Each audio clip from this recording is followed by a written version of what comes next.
High বন্ধুরা, শুভ সন্ধ্যা। সবাই কেমন আছো? সকাল থেকে ব্লগ বানাইনি, এখন আমি একটু যাচ্ছিলাম মন্দিরে পুজো দিতে, তাই ভাবলাম তোমাদের সাথে একটু ব্লগ বানিয়ে নিই ছোটোখাটো একটা। তো বেরিয়েছি, রাস্তায় যাচ্ছি, বাস ধরবো, একটু টাইম লাগবে, দাঁড়িয়ে আছি আর কি, একটু বেরোচ্ছি সবে, সেই জন্যেই। তো চলো এগোই, মন্দিরে যাই, তোমাদের সাথে শেয়ার করব আজকে।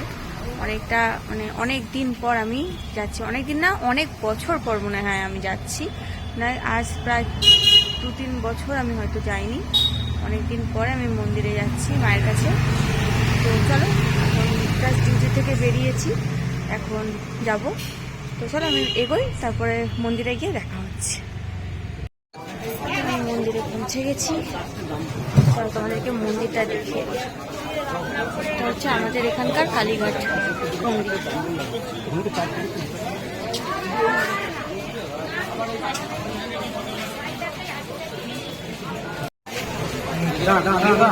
মন্দিরের গেট, আমার মায়ের মন্দির চূড়া,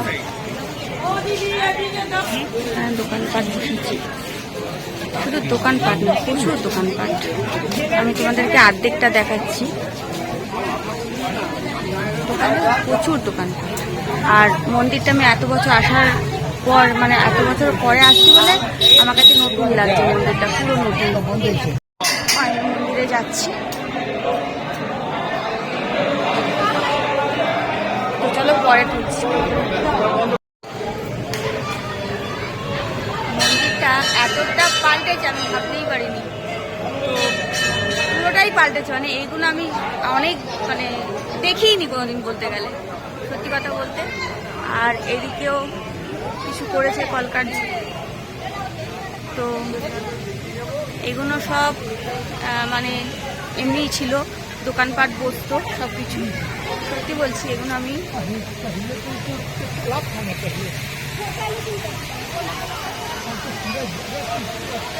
দারুণ করেছে, দারুণ করেছে। বহু বছর পরে দেখছি, বললাম না তোমাকে, তো আমার কাছে মন্দিরটা সত্যি নতুন একদম। আমি বুঝতেই পারছি না যে আমি এখানেতে ছোটোবেলা থেকে এসে, আমি এখানে ছোটোবেলা আমার কেটেছি, আমি এখানে বড় হয়েছি। সত্যি একদম ভুলে গেছি যে এই জায়গাটা আমি কোনোদিন চিনতাম বলে। যাই হোক, এই হচ্ছে ব্যাপার, কত কি পাল্টে যায় জীবন না। এটা হচ্ছে মায়ের মন্দিরের চূড়া, তোমাদেরকে বাইরে থেকেও দেখিয়েছিলাম, আবার ভেতর থেকেও দেখাচ্ছি। সত্যি বলছি বন্ধুরা, আমি জাস্ট অনেক বছর পরে আসাতে আমার কাছে সত্যি মনে হচ্ছে আমি নতুন একটা জায়গায় এসে পড়েছি। আর একটা ভীষণ আলাদা লাগছে, মনে হচ্ছে আমি কোনোদিন এই জায়গাটা চিনতামই না। সত্যি বলছি যে আমার চেনা জায়গা এতটা পাল্টে যাবে আমি সত্যি ভাবিনি, এতটা পাল্টে গেছে আমি স্বপ্নেও ভাবিনি। সত্যি বলছি, দারুণ জায়গাটা হয়েছে। তো চলো মন্দিরটা ঘুরে নিই, পুজোটা দিয়ে নিই। মায়ের পুজোটা দিয়ে এসেছি, এত ফাঁকা ছিল মন্দির, তোমাদের বলে বোঝাতে পারবো না। শনিবারে এত ফাঁকা আমি ভাবতে পারিনি। খুব ভালোভাবে মায়ের দর্শন হয়ে গেছে, পুজো হয়ে গেছে। এখন আমি একটু বাবার মাথায় জল ঢালবো, তারপরে বেরোবো। এটা হচ্ছে বাবার মন্দির। চলো বাবার মন্দিরে জল ঢেলে নিই একটু। চলো বন্ধুরা, তোমাদের মন্দিরের এদিকটা ঘুরে দেখিয়ে দিই একবার। তো চলো, এদিকে শিব মন্দির আছে, জোড়া শিব মন্দির, সেটাও দেখাবো। আর তার আগে তোমাদের দেখিয়ে দিই, এই যে এখানটা দেখো, আমি দেখিয়ে দিচ্ছি। এখানটা না এত পাল্টেছে আমি বুঝতে পারছি না। এখানে না বলি হতো আগে, এখানে পাঠা বলি দিত সবাই, তো এখানটায় বলি হতো। আর মন্দিরটা এত পাল্টে যাওয়ার জন্য আমি বুঝতে পারছি না কোন দিক দিয়ে ঢুকছে আর কোন দিক দিয়ে বেরোচ্ছে। এখানে দেখো শিব মন্দির আছে, জোড়া শিব মন্দির দুটো, তো এখানে একটা আছে আর এখানে একটা আছে, দাঁড়া দেখাচ্ছি তোমাদের, ওপারে এই যে একটা আছে। দুটো জোড়া শিব মন্দির দুটোকে নতুন করে করেছে, সেই জন্যে খুব ভাল লাগছিল। আর মন্দিরটা সত্যি ঝলমলে, এত ঝলমলে হয়েছে চারিদিকটা, খুব সুন্দর হয়েছে, খুবই সুন্দর, বলা যাবে না, এত সুন্দর হয়েছে কি বলবো তোমাদেরকে। আর সামনে এখানে দেখো এই যে ফুলের মালা টালা, এগুলো অনেক বছর ধরেই বিক্রি হয়, একটু পাল্টে একটু অন্যরকম করেছে। আর এখানে একটা কৃষ্ণ মন্দির আছে। তো চলো কৃষ্ণ মন্দির এখন যাবো না, কেন রাত হয়ে গেছে, বেরোবো। তো চলো বাড়ি গিয়ে দেখা হচ্ছে আবার। তো আমি বাস থেকে নেবে বাড়িতে যাচ্ছি, মায়ের কাছে গেলাম একটুখানি, কারণ বাস যখন তাড়াতাড়ি এসেই গেছি।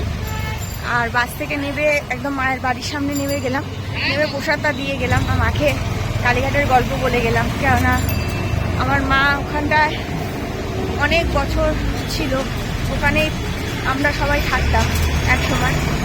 তো ভীষণ টাচিং জায়গা, বুঝতে পারছো তো, মানে ভীষণ আমাদের মনের কাছের জায়গা। তো যাই হোক, অতটা পাল্টেছে, আমি খুব ভালো করে তোমাদেরকে দেখাতে পারিনি। পরে যখন মাকে নিয়ে যাব, মাকে একবার নিয়ে যাব কথা দিয়েছি। মাকে একবার লাস্ট না, মানে মা তো হাঁটতে চলতে পারেন না, তো ওনাকে একবার দেখিয়ে আনবো। আমি আগেও মাকে অনেকবার নিয়ে গেছি, অনেকবার 1-2বার নিয়ে গেছি। মা যখন হাঁটতে চলতে পারতেন তখন গেছে। তো এখন মায়ের খুব ইচ্ছে যাবে, তো আমি অবশ্যই মাকে নিয়ে যাব। তো যখন নিয়ে যাব তখন অবশ্যই ভালো করে তোমাদেরকে ব্লগটা করে দেখাবো, খুব ভালো করে মন্দিরটা ঘুরে দেখাবো। আজকে তো অনেক রাত হয়ে গেছিলো, অনেকটা সময় ছিল না আমার হাতে, সেই জন্য আর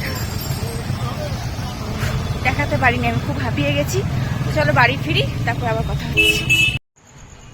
তো বন্ধুরা, আমি বাড়ি এসে একটুখানি গেছিলাম আশার বাড়িতে গিয়ে ওখানে একটুখানি 2-4টা ভিডিও বানালাম ওর সাথে। আর তারপর ওদের বাড়ি ওখানে খেলাম, মানে আমি খাবার নিয়ে এসেছিলাম, লুচি আর ছোলার ডাল খেলাম। খেয়ে আর এই জাস্ট বাড়ি ঢুকছি। আমার ঘড়িটা তো ঘোরা হয়ে বসে আছে 2-3 দিন ধরে। যাই হোক, আমি আর ওকে ঠিক করতে পারছি না, অনেকবারই ব্যাটারি লাগাই, ড্যামে ও বন্ধ হয়ে যায় বারবার। তো খেয়ে দিয়ে এলাম, 11:30 বাজে। 11:30 বাজে এসে চেঞ্জ করে এখন ভাবছি মশারিটা টাঙাবো, তারপরে শোবো। আর তার আগে তোমাদের দেখো আমার এখানে জল পড়ে, দেখো মানে দেখতে পাচ্ছ কি জানি না, এই আলমারির ওখান থেকে এমন ড্যাম না, জল টপকে পড়ছে, পুরো জল ভেসে যাচ্ছে। যাই হোক, আজকে সন্ধ্যে সেরকম দিনই একটা ধূপকাঠি জ্বালিয়ে দিয়ে চলে গেছিলাম। আর কেননা রাতও হয়ে গেছিলো, 9:30 পৌনে 10টা বেজে গেছিলাম। তো 10টার সময় ওদের বাড়িতে গেলাম, আর প্রসাদটা দেবো বলেই গেলাম আর কি, পুজো দিয়েছিলাম সেই জন্যই। তো চলো, আজকেকার মতন ভিডিওটা জাস্ট এই অবধি। সবাই ভালো থেকো, সুস্থ থেকো, সাবধানে থেকো। আমার ভিডিও ভালো লাগলে লাইক আর সাবস্ক্রাইব অবশ্যই করে আমার পাশে থেকো। চলো টাটা, গুড নাইট।